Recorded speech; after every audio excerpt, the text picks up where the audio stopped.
أكملت لكم دينكم وأتممت عليكم نعمتي ورضي لكم الإسلام دينا ورضيت لكم الإسلام دينا صدق الله العظيم. محترم بزرگوں اور دوستوں، اس وقت قرآن کریم کے جس حصے کی میں نے تلاوت کی ہے وہ سورہ مائدہ کی ایک لمبی آیت کا ایک چھوٹا سا ٹکڑا ہے۔ اس میں اللہ تبارک و تعالی نے اس امت پر اپنے 3 انعامات کا ذکر کیا اور آیت کا یہ ٹکڑا اللہ کے رسول صلی اللہ علیہ وسلم کی حیات طیبہ کے بالکل آخری دور میں نازل ہوا۔ اس کے نازل ہونے کے بعد آپ اس دنیا میں صرف 81 دن موجود رہے۔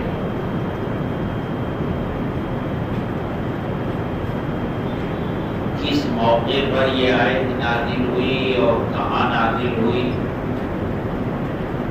ان تمام چیزوں کے جاننے سے اس آیت کی اہمیت اور اس میں جن انعامات کا ذکر کیا گیا ہے ان کی اہمیت مزید بڑھ جاتی ہے۔ پورے جزیرۃ العرب میں اسلام پھیل چکا تھا۔ اسلام مخالف جتنی طاقتیں تھیں سب کی کمر ٹوٹ چکی تھی۔ قریش مکہ مغلوب ہو چکے تھے اور مکہ فتح ہو چکا تھا۔ اب جزیرۃ العرب کے اندر کوئی ایسی طاقت نہیں تھی جو اسلام کو چیلنج کر سکے۔ اسلام جزیرۃ العرب میں غالب آ چکا تھا۔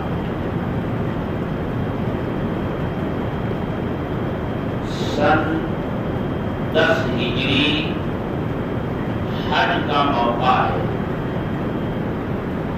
اللہ کے رسول صلی اللہ علیہ وسلم عرفات کے میدان میں جبل رحمت کے بالکل قریب ہیں۔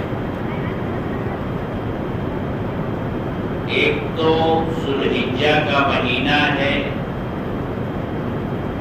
اور اس مہینے کی 10ویں تاریخ یعنی یوم عرفہ ہے، جسے سال کے تمام دنوں میں سید الایام کہا گیا۔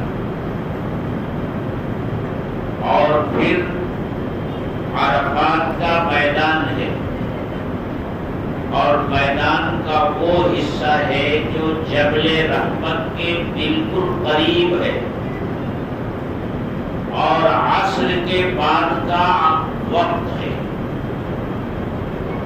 اللہ کے رسول صلی اللہ علیہ وسلم اپنی اونٹنی پر سوار ہیں کہ یہ آیت کریمہ نازل ہو رہی ہے۔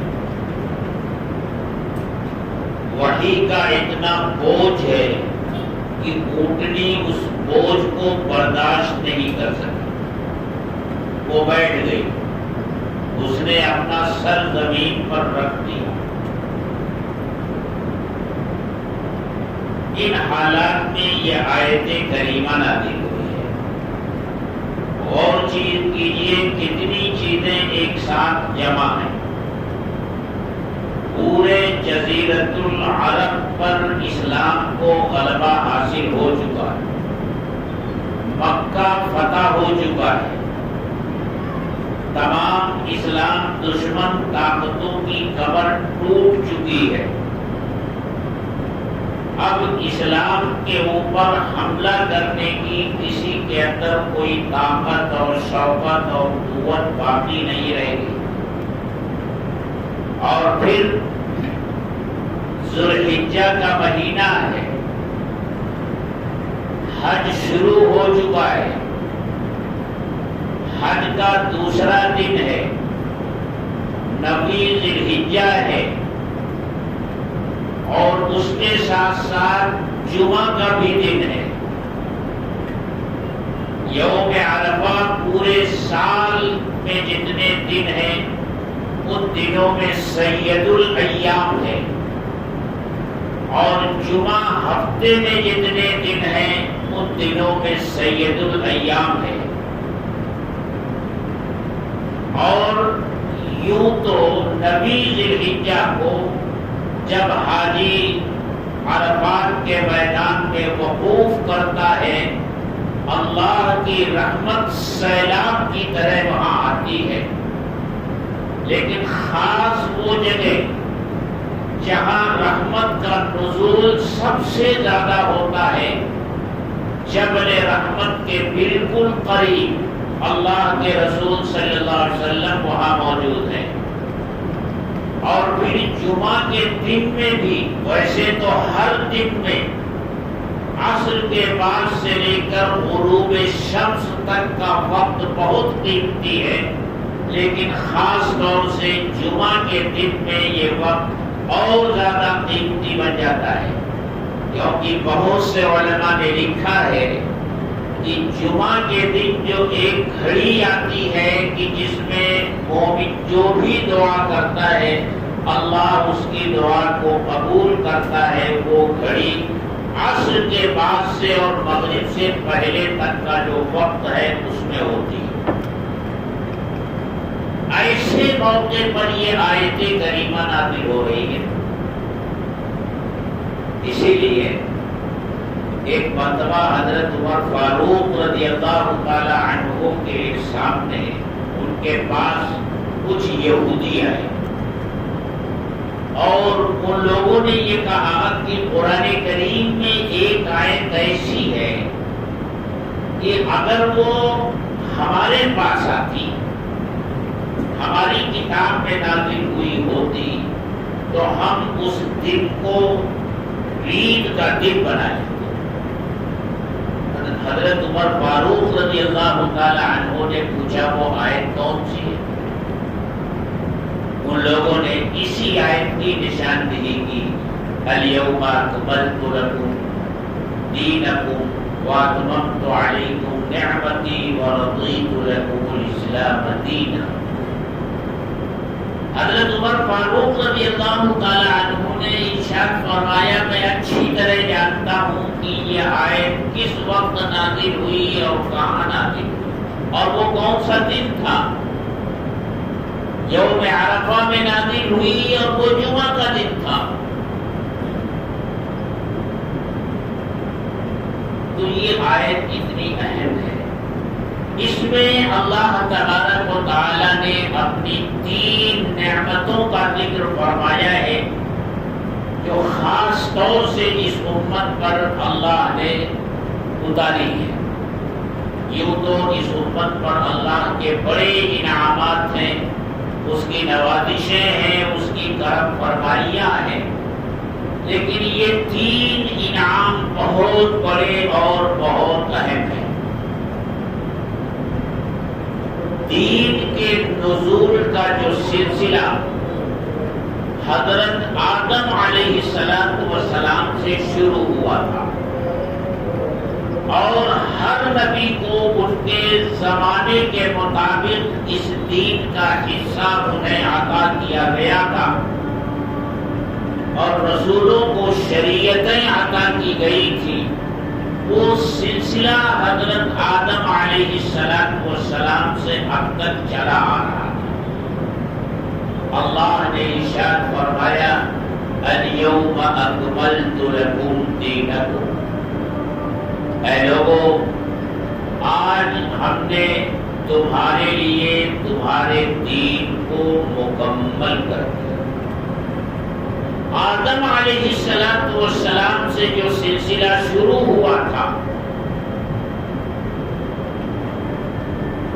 اللہ تبارک و تعالی اعلان فرما رہے ہیں کہ ہر زمانے کے نبی کو اور ان کی امتوں کو ان کے حالات کے مطابق ان کو ہدایتیں دی گئی جو ان کے اپنے اعتبار سے کامل تھی، لیکن اب اس وقت ہم نے آپ کو جو شریعت عطا فرمائی ہے، جو دین عطا فرمایا ہے، وہ ہر اعتبار سے کامل ہے اور مکمل ہے، اور قیامت تک آنے والے انسانوں کی ہدایت اور رہنمائی کے لیے وہ کافی ہے۔ اب کسی نئے دین کی کوئی ضرورت نہیں، اب اس دین میں کسی قسم کے اضافے کی بھی ضرورت نہیں، کیونکہ یہ مکمل ہو چکا ہے۔ جو چیز مکمل ہو جائے اس میں پھر کسی قسم کے اضافے کی ضرورت باقی نہیں رہتی۔ میرے دوستو، اس وقت روئے زمین پر مذہب کے نام سے یا دھرم کے نام سے جتنے بھی مذہب اور دھرم موجود ہیں، ان کی تعلیمات کو دیکھ لیجئے، ان کی ہدایات کو دیکھ لیجئے، ان کے اندر انسانوں کے لیے جو پیغام ہے وہ دیکھ لیجئے۔ کسی بھی دھرم میں اور کسی بھی مذہب میں وہ جامعیت نہیں ہے، کسی بھی مذہب کے اندر اس کی اہلیت نہیں ہے کہ وہ انسان کی زندگی کے تمام شعبوں میں انسانوں کی مکمل رہنمائی کرے۔ یہ صرف اسلام ہے جو انسانی زندگی کے تمام شعبوں میں انسانوں کی رہنمائی کرتا ہے اور کسی گوشے کو تشنا نہیں چھوڑتا۔ زندگی کے کسی بھی مرحلے میں کسی انسان کو یہ شکایت نہیں ہو سکتی کہ میں جن مسائل سے دوچار ہوں، ان مسائل میں میرے لیے اسلام کے اندر کوئی ہدایت نہیں ہے، کوئی رہنمائی نہیں ہے اور کچھ احکامات نہیں ہیں۔ زندگی کے ہر شعبے سے متعلق، چھوٹی بڑی ہر چیز سے متعلق اسلام رہنمائی کرتا ہے، ہدایات دیتا ہے اور احکامات جاری کرتا ہے۔ مثلا دیکھ لیجئے عبادتیں ہیں، عبادتوں کا نظام، اس میں جو جامعیت ہے کسی اور دھرم اور مذہب میں اس قدر جامعیت آپ کو نہیں ملے۔ ایسی بھی عبادتیں ہیں جن کا تعلق ہمارے جسم سے ہے اور بدن سے ہے، ایسی بھی عبادتیں ہیں جن کا تعلق صرف ہمارے مال سے ہے، ایسی بھی عبادتیں ہیں کہ جن کا تعلق بدن اور جسم سے بھی ہے اور مال سے بھی ہے۔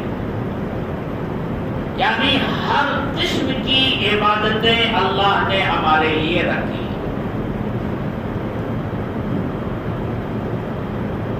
اور صرف عبادتوں میں نہیں، اخلاق کی بات لے لیجیے، جتنے عمدہ اخلاق ہو سکتے ہیں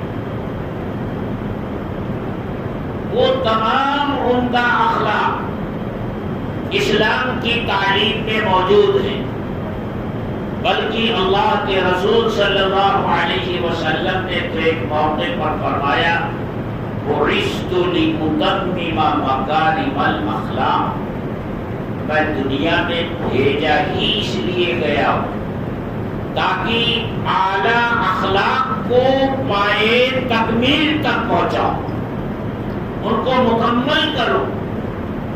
اور پھر اس کی شہادت قرآن نے دی، وَإِنَّكَ لَعَلَىٰ خُلُقٍ عَظِيمٍ، اے محمد صلی اللہ علیہ وسلم آپ تو اخلاق کے اعلیٰ پیمانے پر ہیں،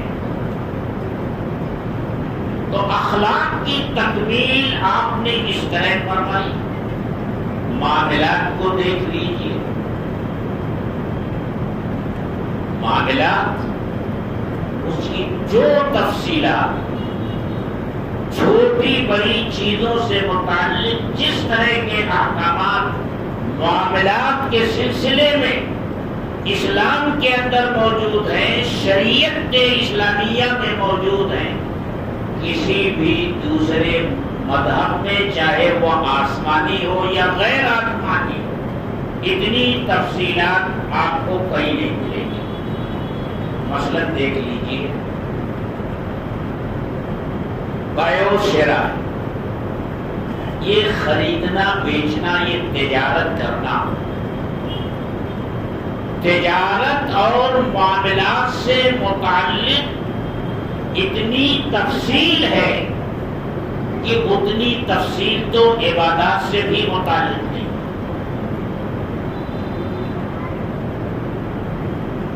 ہمارے بڑے فرماتے ہیں بڑوں کی بات ہے، بڑوں کی بات بھی بڑی ہوتی ہے۔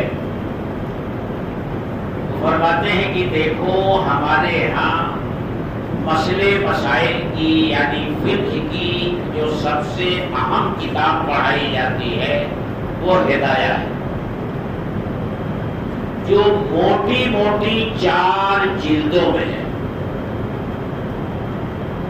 اس کی پہلی جلد میں عبادتوں کا بیان ہے، نماز کا بیان ہے، روزے کا بیان ہے، زکوٰۃ کا بیان ہے، حج کا بیان ہے۔ اس کی جو دوسری جلد ہے، اس دوسری جلد میں ایسی چیز کا بیان ہے جس میں عبادت کی بھی حیثیت ہے اور معاملہ ہونے کی بھی حیثیت ہے، مثلا نکاح، طلاق یا ان سے متعلق مسائل ہیں۔ نکاح ایک حیثیت سے عبادت ہے، اللہ کے رسول نے فرمایا النکاح من سنتی، نکاح میرا طریقہ ہے، النکاح نصف الایمان، نکاح آدھا ایمان ہے۔ تو عبادت ہونے کی بھی حیثیت ہے، اور یہ ایک مرد اور ایک عورت کے درمیان ایک معاملہ بھی ہے، وہ باہم طے کرتے ہیں ایک ساتھ رہنے کو۔ لیکن آخر کی جو اس کی 2 موٹی موٹی جلدیں ہیں ان میں صرف معاملات کا بیان ہے۔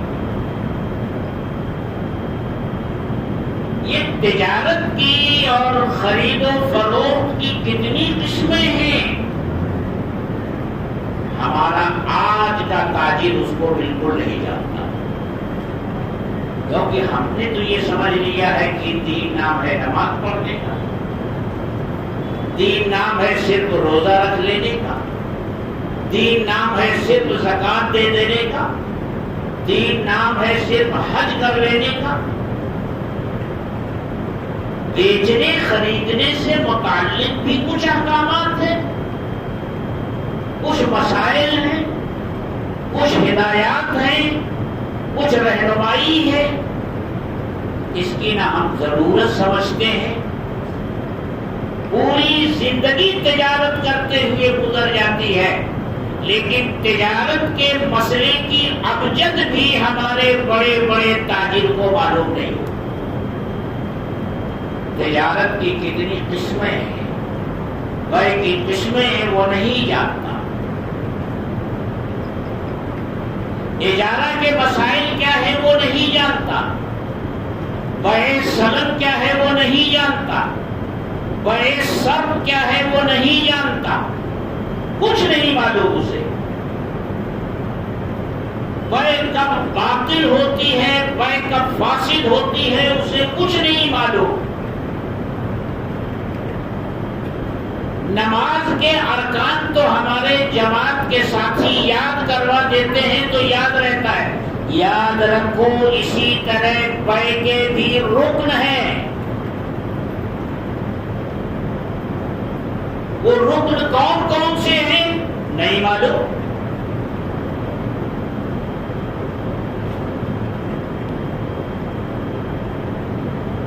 تو زندگی کے ہر شعبے سے متعلق پوری تفصیل کے ساتھ اسلام ہماری رہنمائی کرتا.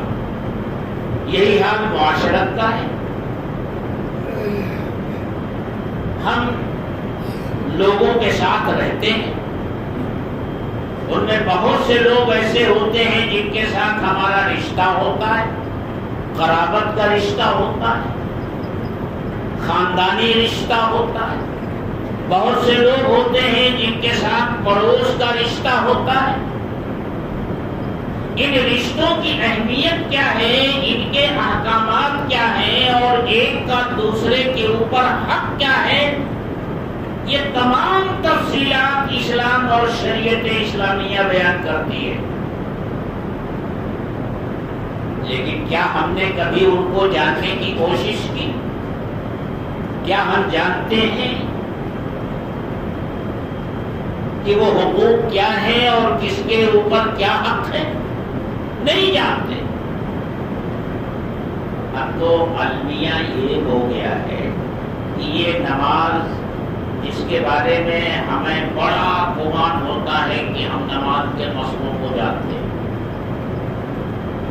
حقیقت یہ ہے میرے دوستو، نماز کے مسائل سے بھی پوری طرح ہم واقف ہیں. اور ہم اکثر و بیشتر جن کے حوالے مسلح کیا جاتا ہے وہ بھی نماز کے بہت سارے مسائل سے ناواقف. بات ذرا سخت ہے اور کڑوی ہے، لیکن جو حقیقت ہے اسے سامنے آنا چاہیے. اور اس کی وجہ یہ ہے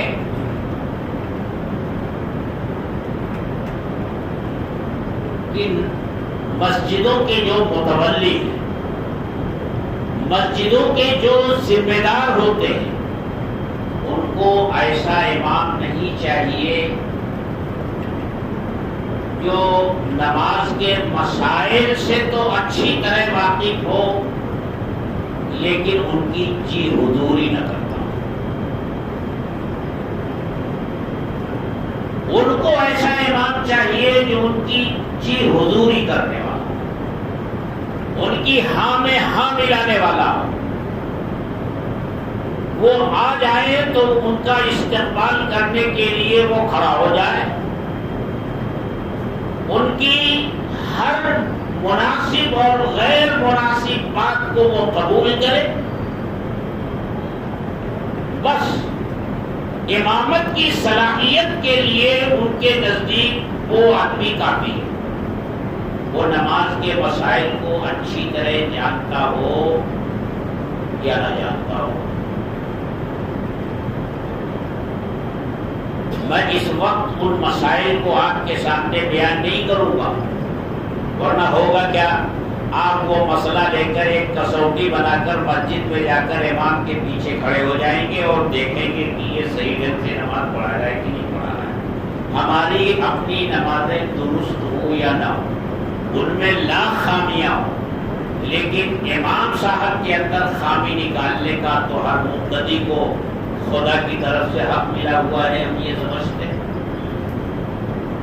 لیکن مجموعی طور سے میں یہ بات کہتا ہوں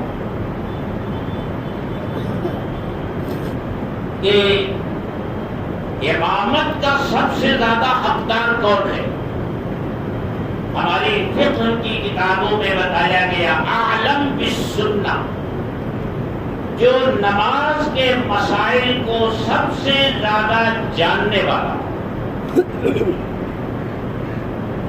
قرآن کریم کی تلاوت کرتے ہوئے اگر تلاوت میں کہیں غلطی ہو گئی تو یہ غلطی آیا ایسی ہے جس سے نماز فاسد ہو گئی، یا نماز فاسد نہیں ہوئی، یہ امام کب جانے گا؟ جب وہ خود عالم ہوگا، قرآن کو سمجھتا ہوگا۔ اگر وہ عالم نہیں ہے اور قرآن کی آیتوں کے معانی کو نہیں سمجھتا ہے تو وہ جو پڑھ جائے گا اس کو کیا پتا کہ کہاں معنی بدلا اور کہاں نہیں بدلا، اور کہاں کتنا بدلا اور کہاں کتنا نہیں بدلا، کس سے نماز فاسد ہوئی اور کس سے نماز فاسد نہیں ہو نہیں جاتا۔ نماز میں کس غلطی سے سجدے سہو واجب ہوگا اور کس غلطی سے سجدے سہو واجب نہیں ہوگا۔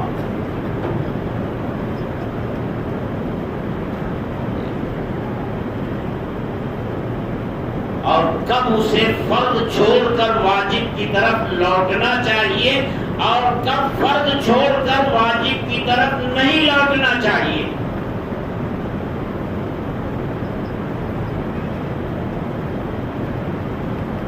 بڑے مسائل ہیں، بڑے مسائل۔ امام جب تک نماز میں ہے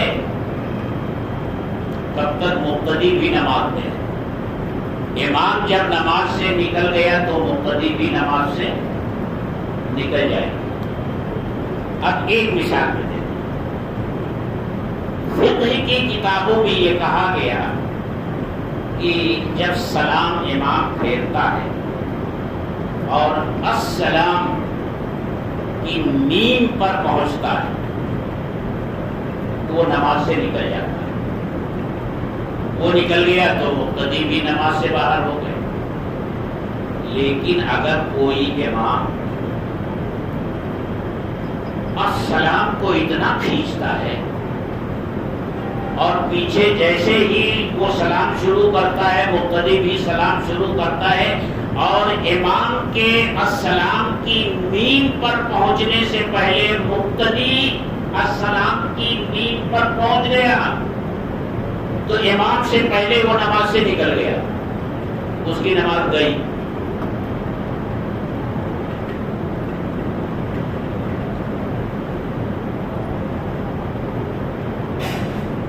تو میرے عرض کرنے کا مطلب یہ ہے کہ یہ تو ہماری عبادتوں کا حال ہے جس کے بارے میں ہمارا یہ خیال ہے کہ ہم عبادتوں کے مسائل اچھی طرح جانتے ہیں۔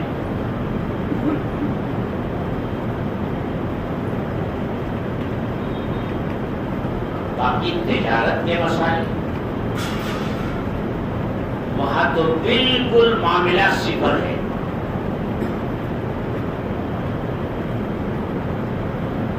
ہم نہیں جانتے۔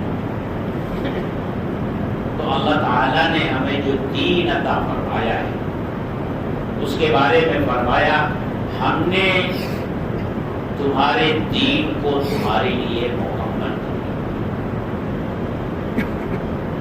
اسی سلسلے میں معاشرتی بات ہے کہ معاشرے میں جہاں ہم رہتے ہیں ایک کا دوسرے کے اوپر کیا حق ہے، ہمارے اوپر ہمارے خاندان کا، ہماری فیملی کا، ہمارے گھر والوں کا ہمارے اوپر کیا حق ہے، بیوی کا کیا حق ہے، ماں باپ کا کیا حق ہے، اولاد کا کیا حق ہے۔ ہم صرف اتنا سمجھتے ہیں کہ بس کھلا دو پلا دو رہنے کا انتظام کر دو، بس حق پورا ہو گیا اور ادا ہو گیا، ہم اپنی ذمہ داری سے سبکدوش ہو گئے۔ میرے دوستوں بات سخت ہے لیکن کہنا پڑتا ہے، یہ تو جانور بھی اپنے بچوں کے ساتھ کرتا ہے۔ جانور بھی اپنے بچوں کو کھلاتا ہے، سردی گرمی سے بچانے کا انتظام کرتا ہے۔ اگر انسان ہو کر بھی ہم نے اتنا ہی کیا تو ایک جانور میں اور ہمارے درمیان فرق کیا رہ گیا؟ ہماری ذمہ داری اپنی اولاد کے متعلق یہ ہے کہ ہم انتہائی کوشش اس بات کی کریں کہ ہماری اولاد جہنم کی آگ سے بچ جائے، ہمارے گھر والے جہنم کی آگ سے محفوظ ہو جائیں۔